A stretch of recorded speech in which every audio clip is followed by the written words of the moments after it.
So the Old Dominion 500 at Martinsville was a thing that came and went yesterday, and it was miles better than most, previous Gen 7 Martinsville races, which were mostly stinkers, especially that 2022 first Martinsville race. Like, dear God, that was fucking bad. But this one was miles better than that, as well as Martinsville 1 2024. So let's talk about it. It was basically the Willy B show from start to finish. He literally dominated from flag to flag, leading most laps. And, if the 5 bonus points for leading a lap and 5 extra bonus points for leading the most laps was still a thing, he would have won it by a landslide. And Daniel Suarez had himself a day, getting into a pissing match with his future teammate Carson Hocevar. This incident with, Bubba and my homeboy Zane Smith didn't do him any favors either. And look at Cole Custer, who had himself one of his best career Winston Cup races, despite a spin late in the going that he was luckily able to rebound from. But anyway, it's not what we're here to talk about. So therefore, here's Willie B putting Kyle Busch, aka KFB, who is basically 1992 Richard Petty, 1999 2000 Darrell Waltrip, and 2018 to 2020 Jimmy Johnson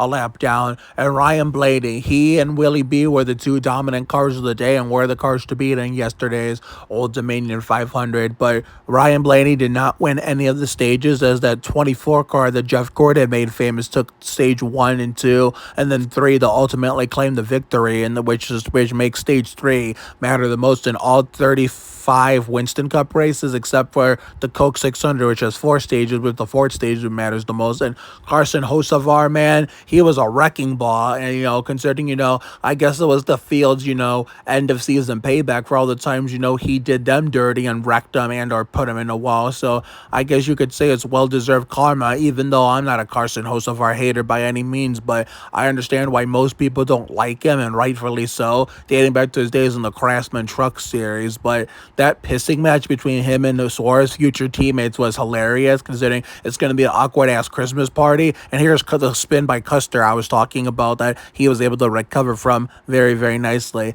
The accordion effect, where the 8 got into 48, got into 21, got into the 41, and Sam spinning around, taking a spin like Jeffrey Bodine, causing this damn near miss by Brad Keselowski and Mark Martin's old cars. Like, whoa, that was close like Kyle Petty. And here's that talentless, slow bitch Cody Ware, who I am so waiting for the day this clown is out of fucking NASCAR and no more Rick Ware racing gets abolished, to the point where we will be doing a Live and Love You the Loca dance to celebrate. Anyone who, likes or defend him can go suck a nugget as well. Go fuck you and everything you stand for, and fuck the Cody Ware and everything he and Rick Ware Racing stands for. But enough for that. Willie B took the stage 2 victory, as Josh Berry, who earned a legitimate win for the Wood brothers, unlike Mickey Bain at Daytona in 2011, which was a Mickey Mouse 500 win at Daytona, took a spin like Jeffrey Bodine late in the going in turns 1 and 2, thanks to a side-by-side accordion effect. And the Toyotas later had issues with,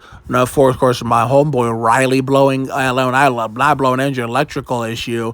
Chase Briscoe blew an engine, and then later the imposter and Brett Bodine's number blew an engine. But luckily for Hamlin and Briscoe, those wins at Vegas and Talladega saved their asses. Otherwise, they would have been eliminated. They both would have been eliminated. So at least they have a mulligan, to the point where they'll be racing for a championship next week in the Chuck Arda Parts 500. So this is the instant replay of Hamlin's engine giving up the go. So therefore, I will be in Phoenix next week for the championship race. So hopefully I'll get to see any or all of you there before I have to leave mid-race to go see the Spurs play the Suns in America West Arena, just a few minutes away from Phoenix International Raceway. Now, this right here was a bullshit caution.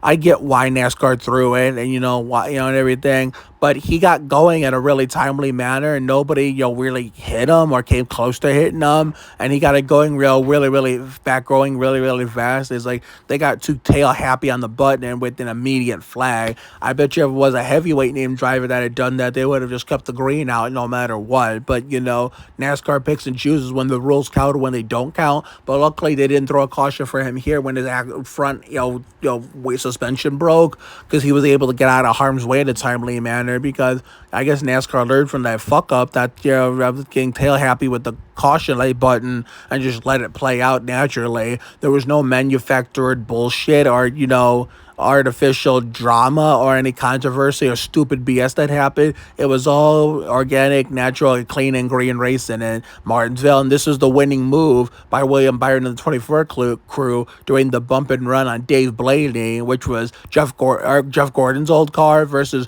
Ryan Newman's old car. And, Ty Dillon and Johnny Benson's old number was, the pick that, William Byron used to, make sure to keep Blaney at bay. Now, this was the final yellow flag for Hocevar as the cherry on top that finished him off. And this was, the money stop for all the race contending, championship contending pit crews. And it was the winning stop by Willy B, barely beating Blaney out of the pits. And from there and out for Willy B, it was smooth sailing and free game for him to win the Old Dominion 500 and make the championship 4 in Phoenix. So I'm looking forward to seeing some of you or any or all of you down there in Phoenix for the race weekend down there. I'll see you guys Saturday and Sunday. Have a good night tonight and a better day tomorrow. Take care, everyone. Good night. I will see you all for the next video, whenever that may be. Don't forget the Spurs play the Raptors tonight at SBC Center for the second Spurs home game of the season and the fourth Spurs game overall of this young NBA season. We'll have a lot to talk about in Spurs Roundup tomorrow night on Jerry Springer Lady's birthday. So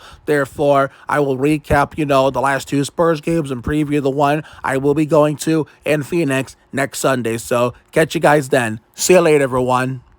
This copyrighted telecast may not be reproduced, retransmitted, or used in any form without the authorized written consent of NASCAR Broadcasting. NASCAR would like to thank all of our fans for your support, and we hope you enjoyed today's broadcast.